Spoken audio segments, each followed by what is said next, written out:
The phone rang at 7 in the evening, 2 days before my wedding, and I knew from the particular way my stomach tightened that it was my father before I ever looked at the screen. I was standing in the middle of my apartment with the seating chart spread across the kitchen table, and my dress hanging in its long white bag on the closet door, still in the plastic, still smelling faintly of the shop. Eli was in the next room going through his vows out loud, the way he did when he thought no one could hear him, getting the words wrong and laughing at himself and starting over. There was a candle burning that Simone had brought me. Everything in that apartment was warm and small and ours. And then the phone lit up with the word Dad, and the temperature of the whole room seemed to drop 2 degrees. I almost didn't answer. I want you to understand that I considered, for one honest second, just letting it ring. But you do not get to be the daughter I had been for 31 years, and then suddenly learn how to let your father's call go to voicemail. So I picked it up.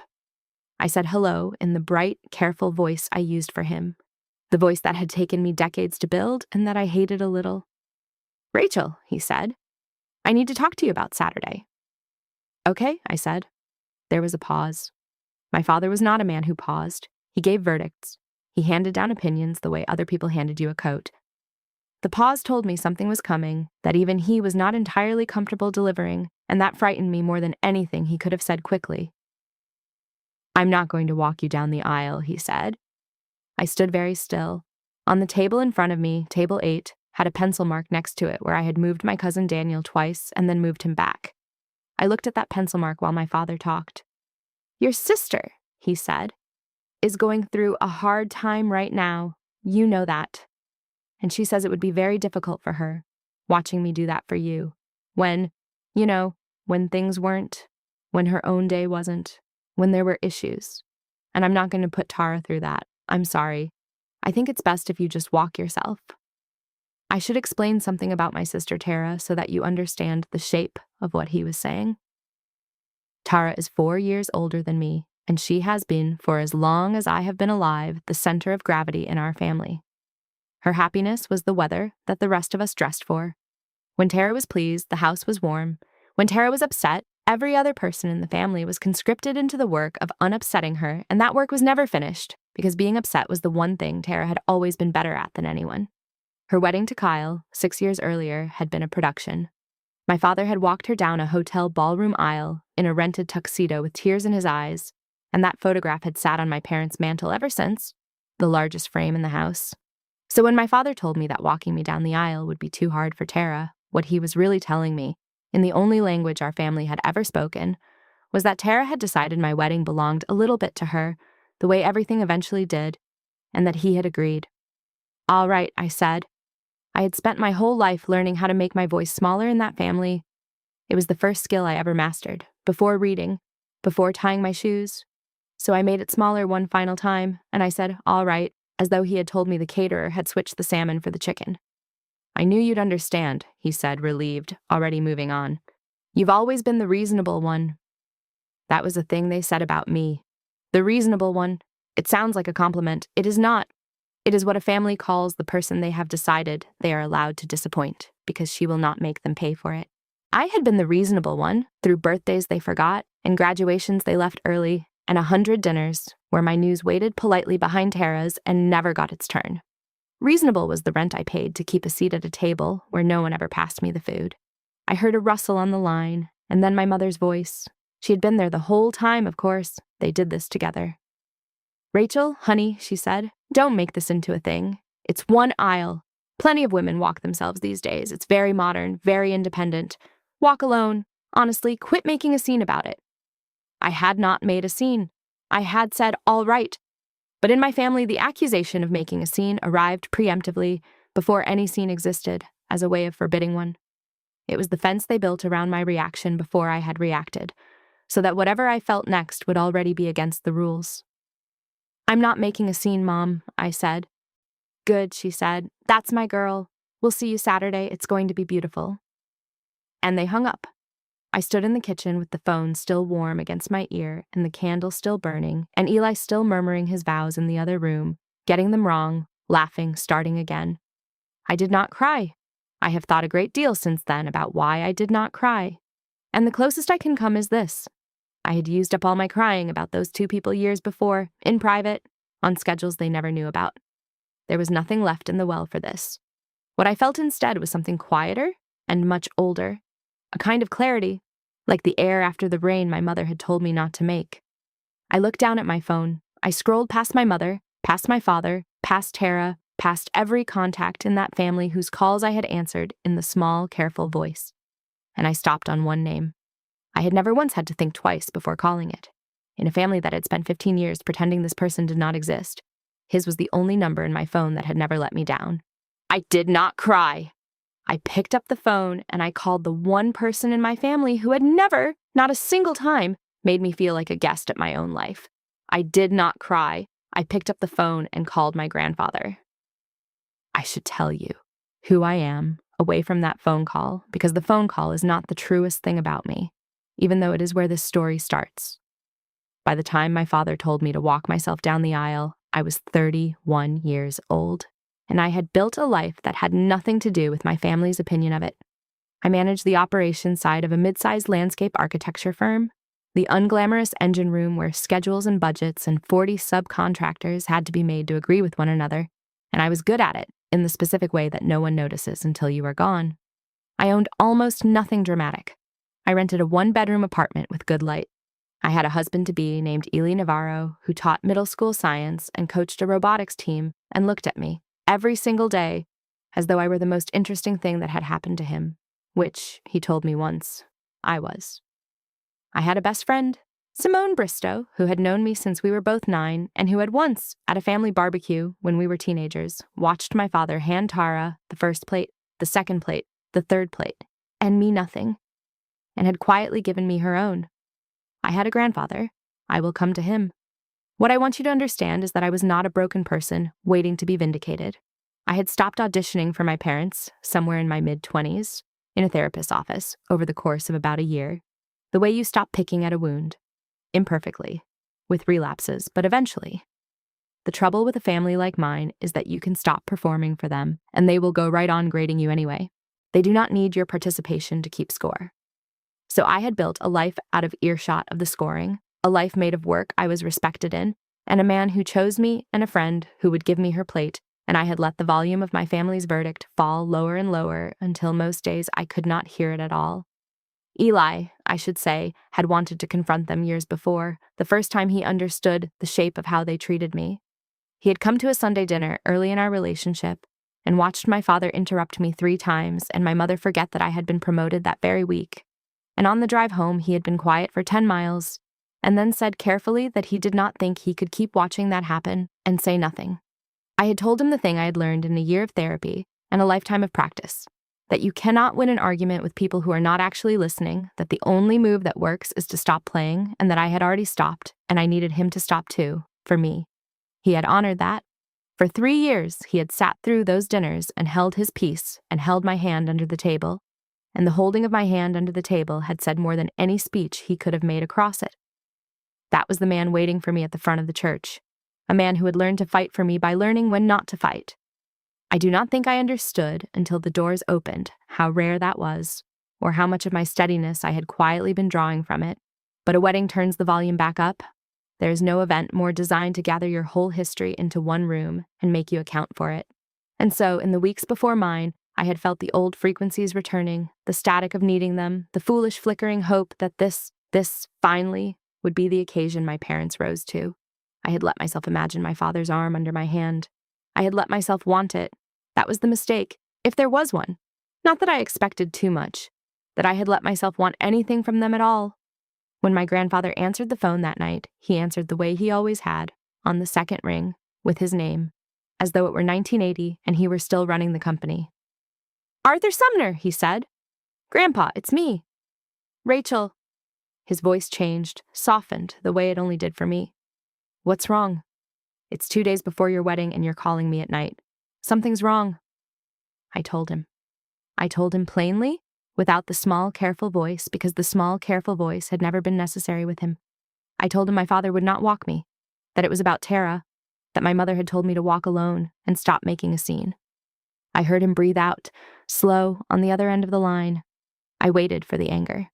My grandfather was capable of a deep, geological anger, the kind that moved continents very slowly, and I braced for it. It did not come. What came instead was quiet and certain, and the most settled thing I had heard all day. "Of course I'll walk you, Rachel," he said. "I've been ready for 31 years. What time do you need me there?" He did not ask why my father wouldn't. He did not make me explain or defend or relitigate. He simply stepped into the empty place as though it had been kept for him, which I would come to understand it had been the whole time by everyone except me. "You'd have to be there by 3, I said, and my voice did something then, finally, cracked a little around the edges. "It's at the church on Birch Hill. There'd be, Grandpa, there'd be a lot of people there. People who haven't seen you. Dad will be there. Tara, everyone." "I know who'll be there," he said. "I've known that family longer than you have. Let them be there." And then gently, "You let me worry about the room, Rachel. You just worry about the man waiting for you at the front of it. What's his name again?" "Eli. Eli." I could hear him smiling. "Good. 3 o'clock. I'll wear the gray suit. I'll have my hair cut. I will not embarrass you." "You couldn't," I said. "You never have." After we hung up, I went into the other room, and Eli stopped his vows and looked at my face and put down the index cards. "What happened?" he said.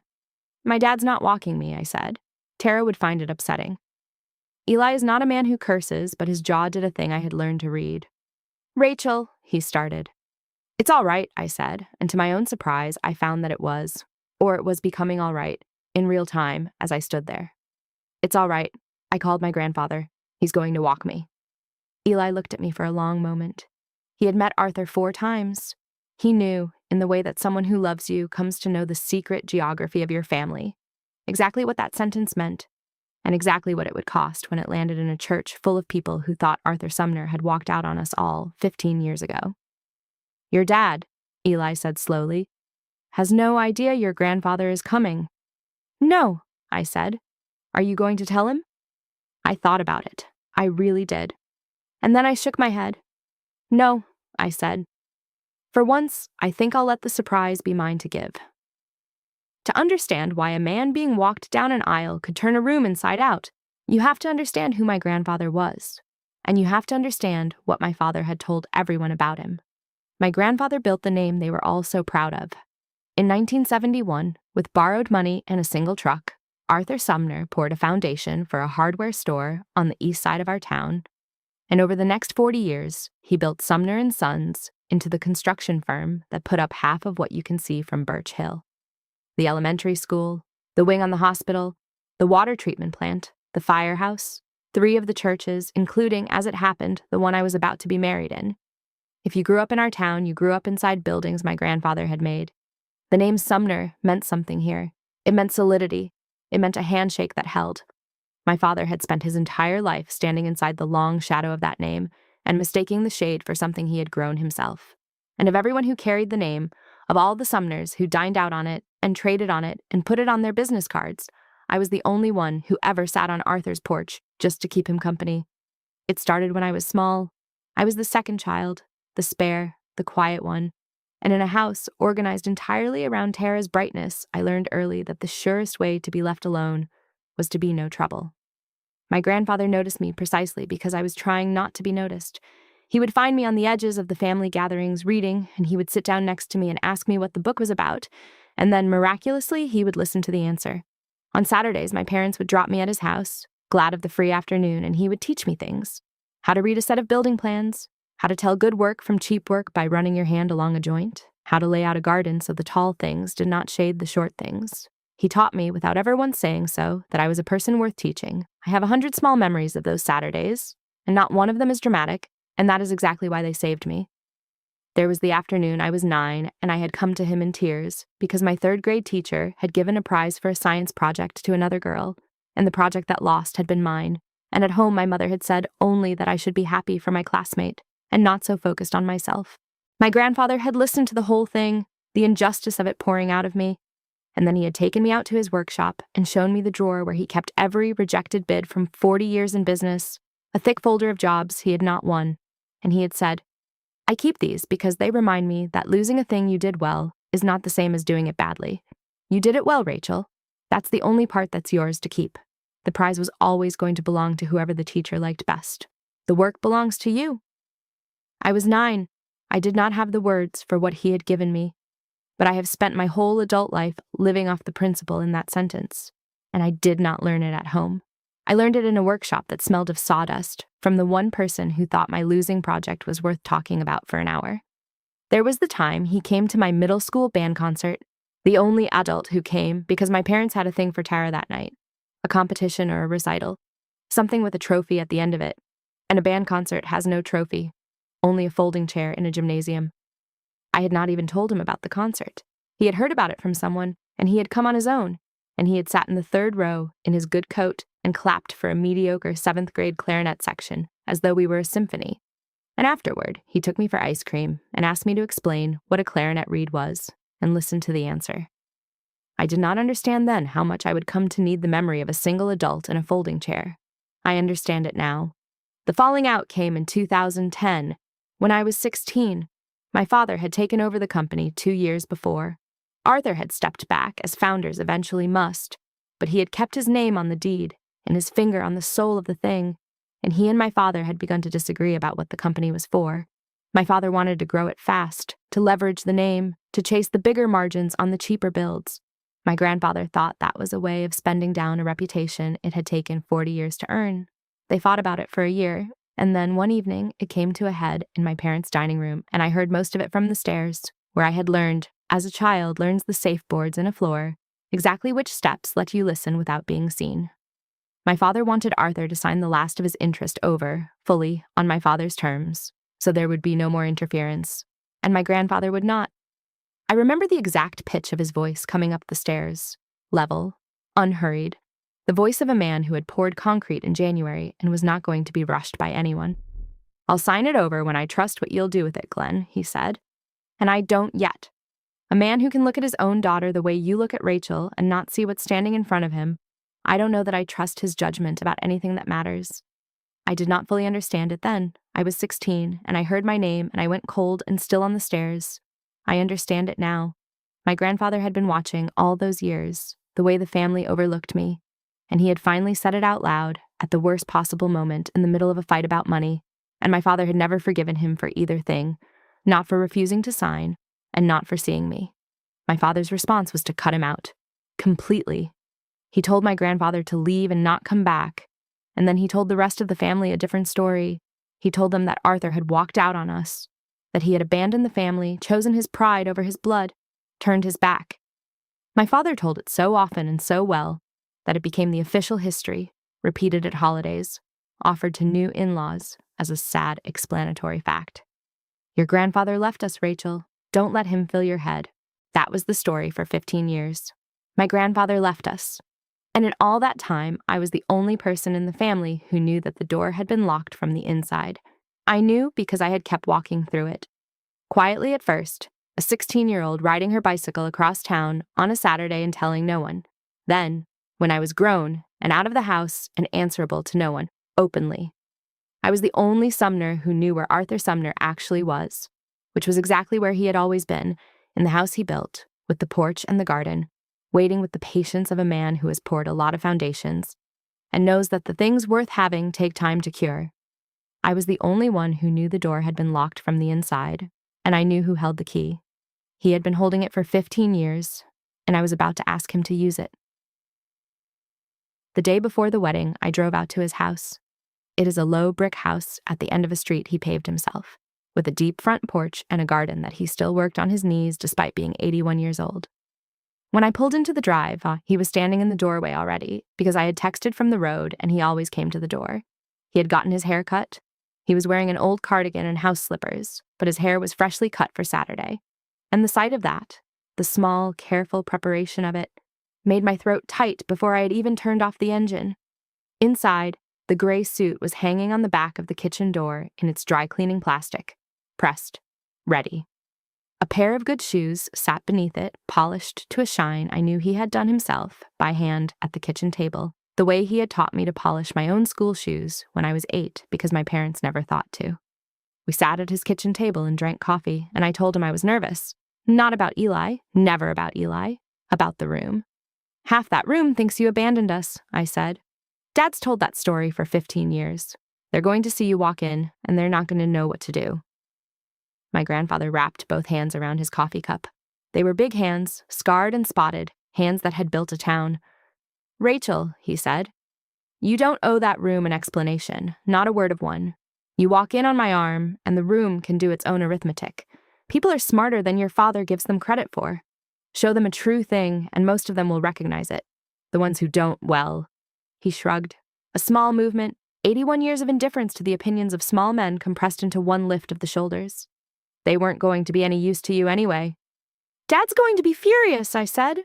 "Glenn has been furious at me for 15 years, he said mildly. "He'll survive being furious at me for one more afternoon. The question isn't whether your father will be upset, Rachel. Your father's feelings have been the center of that family's weather, your whole life, his and your sister's. The question is whether, for one single hour, on the one day that is actually yours, you can let them not be the most important thing in the room." He looked at me steadily. "I think you can. I think you've been ready to for a long time. I think you've just been too kind to do it." I did not warn anyone. That was the decision I made at that kitchen table. And it was a quiet one, and I have never regretted it. I told no one but Eli and Simone. I left the seating exactly as my mother had arranged it, with my parents and Tara in the front rows, and a conspicuous, deliberate gap where the father of the bride was meant to wait. I left the program unchanged, the little folded cards that did not name an escort because my mother had told the printer there would not be one. I changed nothing. I let them build the whole stage exactly the way they wanted it. The stage on which I was supposed to walk in, alone and small and grateful for the privilege. I could have called my father and told him who would be standing in his place. I didn't. For once in my life, I let the surprise be mine to give, not theirs. "You're sure?" Simone asked me that night, the last night, sitting cross-legged on my bed, the way she had since we were 9. "You're sure you don't want to just, I don't know, soften it? Tell your mom? Avoid the whole gasp of it?" "They didn't soften it for me," I said. "Dad called me 2 days out. He didn't soften it. He didn't avoid the gasp. He just told me to walk alone and stop making a scene. I folded a sweater I did not need to fold. I'm not making a scene, Simone. I'm just not the only one who's going to feel something on Saturday. For 31 years, I've been the only one in that family who absorbs. Saturday, somebody else can absorb something for once, and I won't even have to say a word." The family had spent 15 years pretending my grandfather did not exist.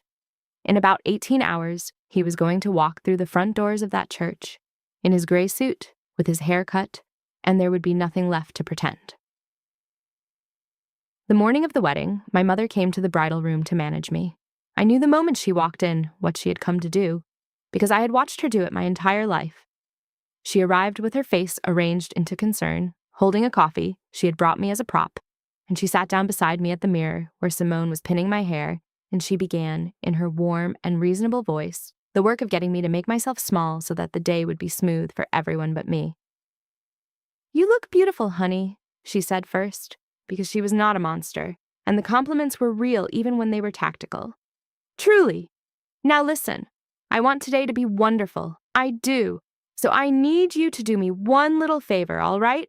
Your sister is in a fragile place. You know what she's been dealing with." I did not, in fact, know what Tara had been dealing with because no one had told me, because my function in the family had never been to be told things, only to accommodate them. But I had gathered, from the texture of the last few months, that things between Tara and Kyle were not good, and that this had become, as Tara's difficulties always did, a project for the whole family. "I need you to go find her," my mother went on, "before the ceremony, and just give her a hug and tell her you love her and tell her you understand about the aisle thing. So there's no tension. So we can all just have a nice day." She squeezed my hand. "Don't make today hard, Rachel. You're so good at not making things hard." That was the inheritance of my whole life, delivered as a compliment, on my wedding morning, in a borrowed church room, by my own mother. "You're so good at not making things hard." She meant it tenderly. That was the worst part. She genuinely believed she was praising me for the very thing that had cost me the most. And then Tara herself appeared in the doorway, with Kyle hovering a step behind her, looking like a man who had spent 6 years carrying something heavy and had recently begun to wonder why. Tara's eyes were already wet. She had a gift for arriving already wounded, so that any conversation began with you tending to her injury, whatever it was. "I just think it's a lot, okay?" Tara said, before I had said anything at all. "You getting all of this, the church, the dress, everybody flying in, and I'm over here barely holding my life together and nobody even asks how I am. and now I'm supposed to sit there and watch. And it's a lot, Rachel. It's a lot for me. I looked at my sister. I want to be fair to her, even now. Tara was not born cruel. Tara was made, the way I was made, by the same two people, in the same house, and the version of her they built was a person who had been told so often that she was the brightest light in the room that she had come to experience anyone else's light as a theft from her own. My wedding was not, to Tara, my wedding. It was a quantity of attention that was being spent on me instead of on her, and that felt to her like a wound, and she had come to my bridal room to make sure I knew I had wounded her. My mother looked at me with her eyebrows raised, waiting for me to do my job, the reasonable one, the one who smooths. So I did. I hugged my sister. I told her I loved her, which was true in the complicated way that family love is true. I did not apologize for the aisle, because there was nothing to apologize for, but I let her believe, in the warmth of the hug, that the apology had happened. It cost me nothing. That is the thing I had finally understood, somewhere in the last 2 days. Their fragility could only conscript me if I needed something back from them, and I had stopped needing anything back, so I could hug my sister freely, the way you can be generous with money you have decided you will never see again. There, my mother said, satisfied, standing, smoothing her dress. That's better. Now everybody be happy. It's going to be a beautiful day. They left. Simone, who had stood through the entire scene with a hairpin held between her lips and murder in her eyes, took the pin out and said, very quietly, I cannot believe you just did that. Did what? Comforted them. On your wedding day. They benched your father from your own aisle and you just spent 10 minutes making sure your sister felt okay about it. I met her eyes in the mirror. I hugged my sister because it cost me nothing, I said. The thing it's going to cost them, Simone, I'm keeping. I'm keeping it for the aisle. Simone looked at me for a second. Then slowly she started to smile. The last quiet minutes before the doors are a strange country. The music had started inside. Through the closed doors of the church, I could hear the murmur of 140 people settling, the particular hush of a room waiting for a bride. Simone had gone ahead. The flower girl, Eli's niece, had gone ahead. And then it was just me, in the vestibule, in my dress, and my grandfather, in his gray suit, with his hair cut and his shoes shining, standing at the closed doors, with his arm crooked and waiting for my hand. He looked at me. I will remember the look on his face until I am 81 myself. It was not triumph. There was nothing in it of the gleeful thing I might have expected, the satisfaction of a man about to walk back into a family that had exiled him. It was something much simpler and much harder to bear. It was pride. Plain, total, uncomplicated pride. The look of a man who has waited a very long time for a privilege and has been told at last that it is his. Ready? He said. I thought about every time in my life I had walked into a family room braced to be less than I was. Every dinner I had entered, with my shoulders already curling inward. Every holiday I had crossed the threshold of already apologizing for the space I took up. I had spent 31 years walking into rooms full of my own family, as though I were trespassing in them. And then I took my grandfather's arm, and for the first time I could remember, I was not braced for anything at all. Ready? I said. I nodded to the planner standing by the doors. She put her hands on the handles. Open them, I said. I had stopped asking that family for a place. I was about to show them I had one all along. The doors swung open. There is a sound a room makes when it sees a bride, a warm, collective intake of breath, a rustle as people turn and rise. I heard the beginning of that sound, and then I heard it change. It happened in stages, the way a wave breaks unevenly along a shore. The people in the back rows saw us first, and among them were the oldest guests, the ones who had been in this town the longest, the ones who had watched my grandfather pour the foundation of the very building they were sitting in. I watched the recognition move through them like wind through a field. A man in the third to last row went absolutely still with his program halfway to his face. Two women near him turned to each other, and I saw one of them mouth a name, and the warm wedding hush curdled into something sharper and more electric, a current of whispers running up both sides of the aisle toward the front, where my family was sitting, where my family did not yet know. My Aunt Brenda, my father's older sister, was on the aisle in the fourth row. She turned, as everyone was turning, expecting a bride and her father. And when she saw who it actually was, she came up out of her seat before she knew she was doing it, one hand flying to her mouth, and she said, not quietly enough, in a voice that carried in the sudden hush like a stone dropped into a still pond, "That's Arthur." My God, that's Dad. And then my father turned around. He was seated in the back on the groom's side, where he had put himself. I have thought about that a great deal since, that my father, having refused to walk me, had not even taken a father's seat at the front. He had exiled himself to the back, sulking, making his absence into its own small statement. So he was close to the doors. He was close enough that when he turned, I could see his face completely. And I will not pretend I did not look at it, because I did. I looked right at it, because I had earned the right to. My father nearly shot to his feet.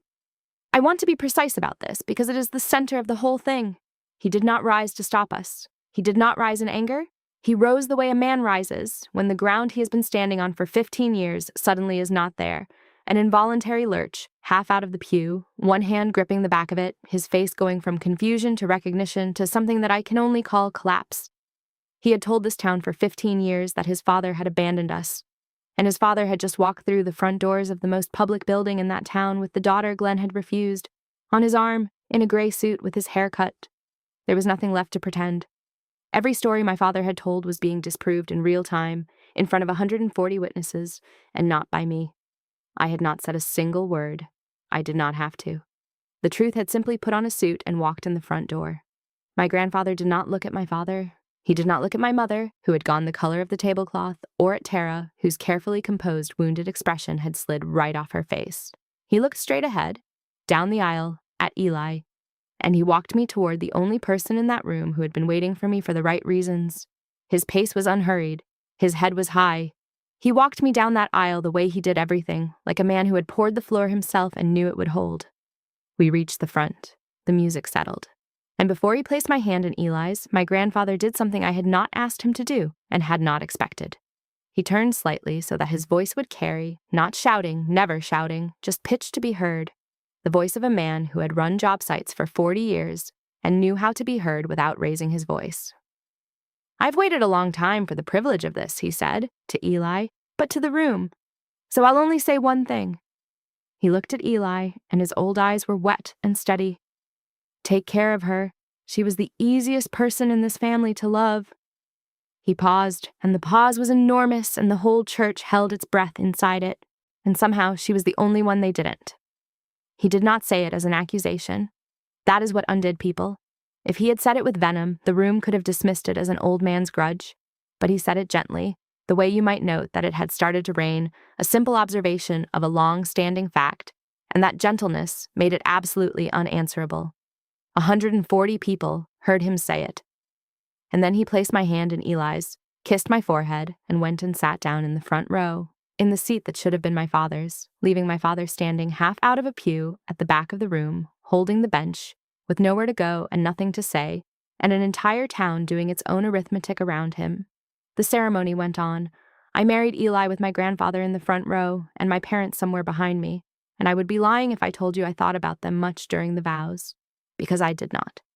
I thought about Eli, who was getting the words right now, who had stopped laughing and was just looking at me. But I knew, in the part of my mind that never fully stops keeping watch in a family like mine, that behind me the floor had shifted, and that nothing in the geography of the Sumner family would ever sit quite where it had before. I never had to say a word against my father. The truth had walked in on my arm and shaken everyone's hand.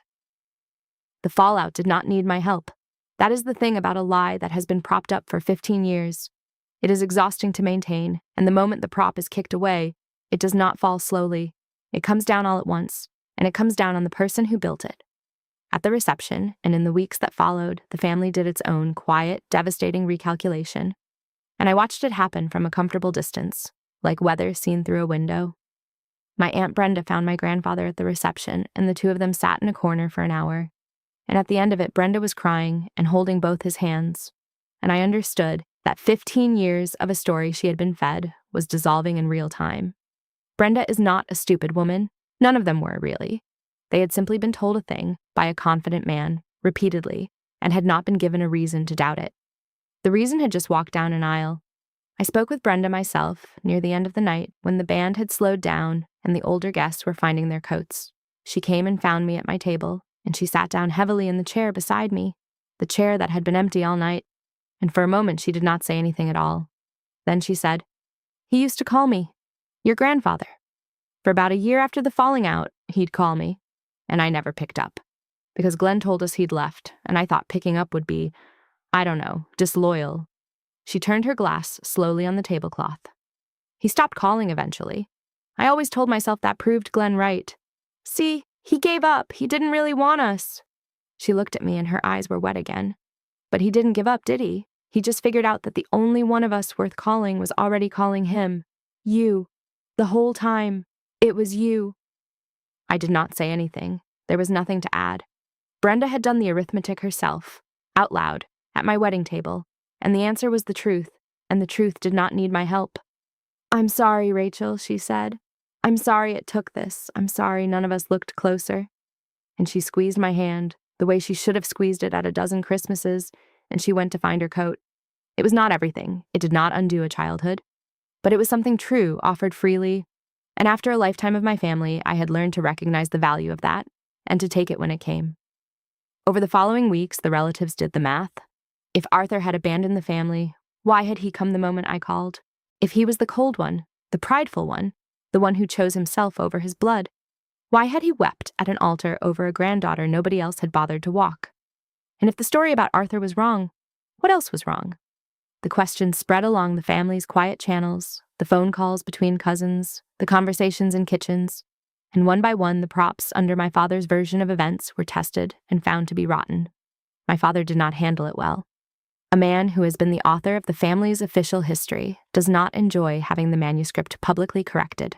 He tried, at first, to hold the line, to tell anyone who would listen that I had ambushed him, that I had humiliated him on purpose, that bringing Arthur was a calculated cruelty. But the trouble with that account was that it required everyone to forget that he had refused to walk me 2 days before my wedding, and people had not forgotten, because Brenda, it turned out, had been on the phone with my mother during the very week of the wedding, and had heard the whole thing, and Brenda was no longer inclined to keep my father's secrets. And Tara's fragility, which had been the most reliable currency in our family's economy for 35 years, simply stopped spending. It is difficult to convince a room full of people that your sister's wedding was an act of aggression against you when that same room has just watched an 81-year-old man be welcomed back from an exile your father invented. The sympathy Tara had counted on her whole life did not arrive on schedule, and she did not know what to do with the silence where it should have been. I heard later that she had made a scene at a family dinner about how the wedding had been all about me, and that for the first time in living memory, no one had rushed to soothe her. Kyle, I heard, had quietly left that particular dinner early. He left the marriage, quietly, the following spring. I do not think the two things were unrelated. My parents' standing in their own family did not collapse in a dramatic single event.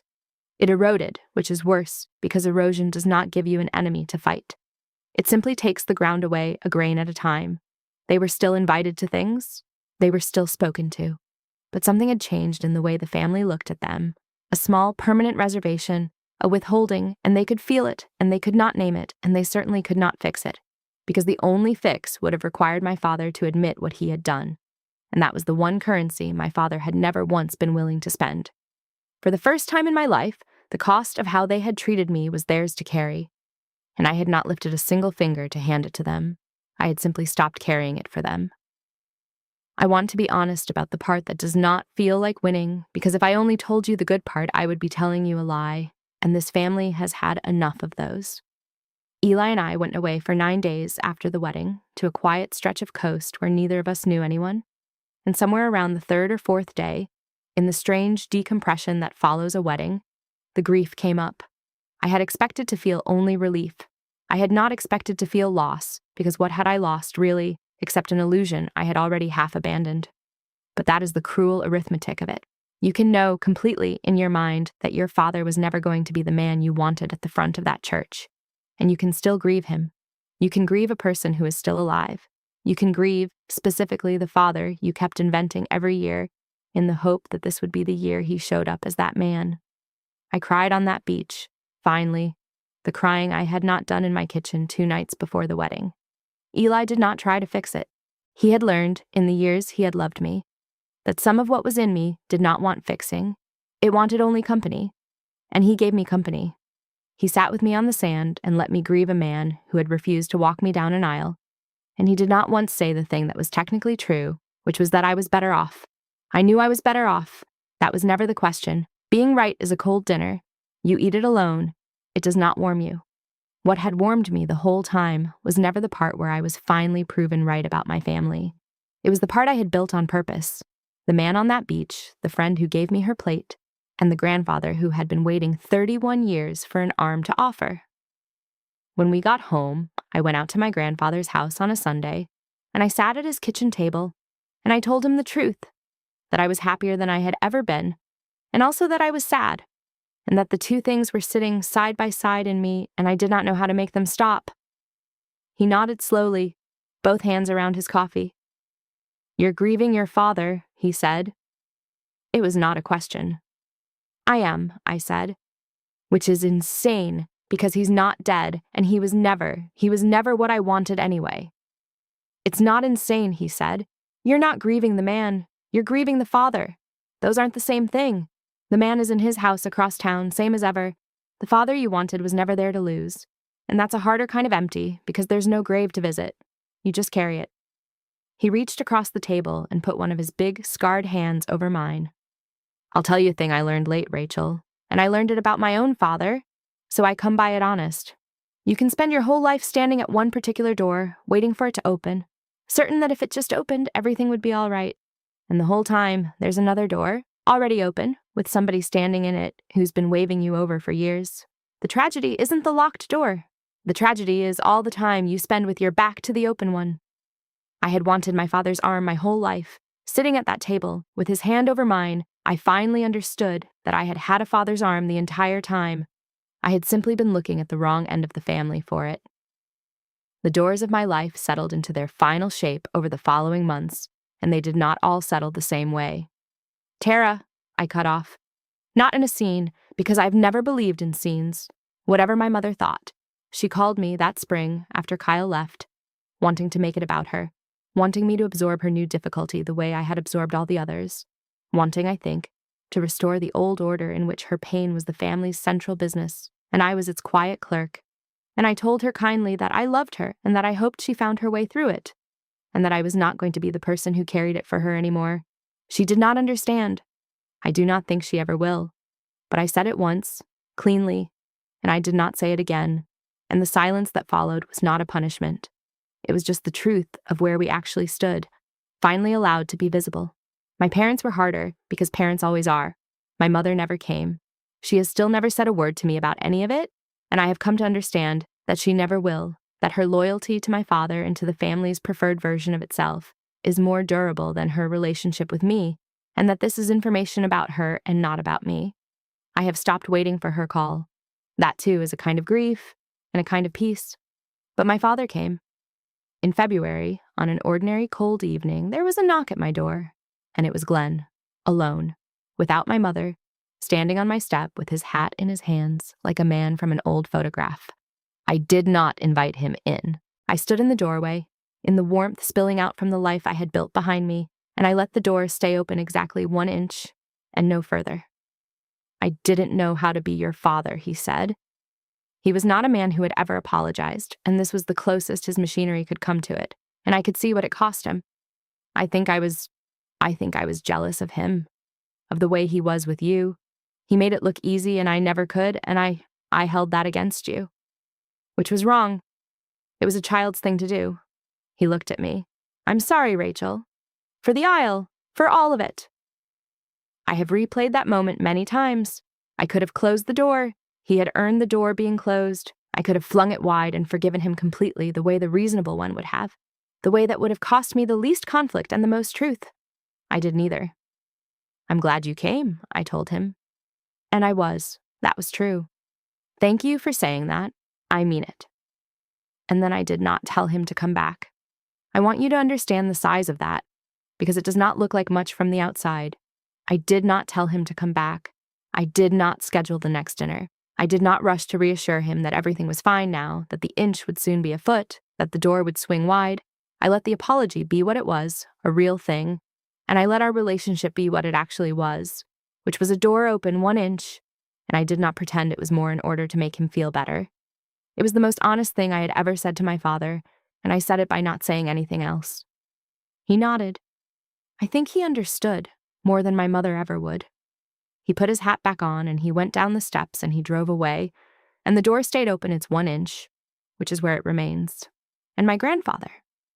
My grandfather got the wide door, the whole open frame of my life, because he had earned it across 31 years of being the only one who ever stood in his own doorway and waved me over.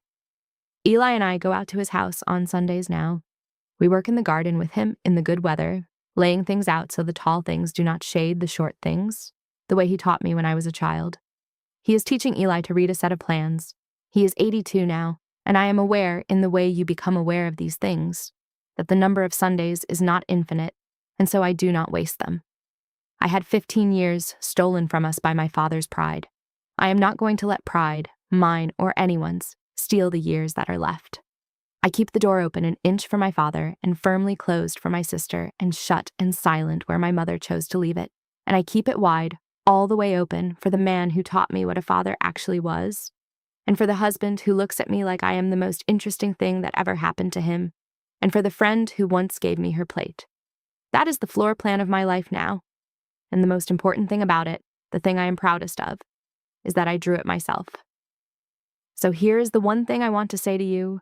If you have stayed with me this long, and if any part of this story landed somewhere tender, if you have spent years waiting for one particular person to finally see you, a parent, a sibling, someone whose regard you decided long ago was the thing you needed most, I want to tell you something I learned a little late and at a fairly high price.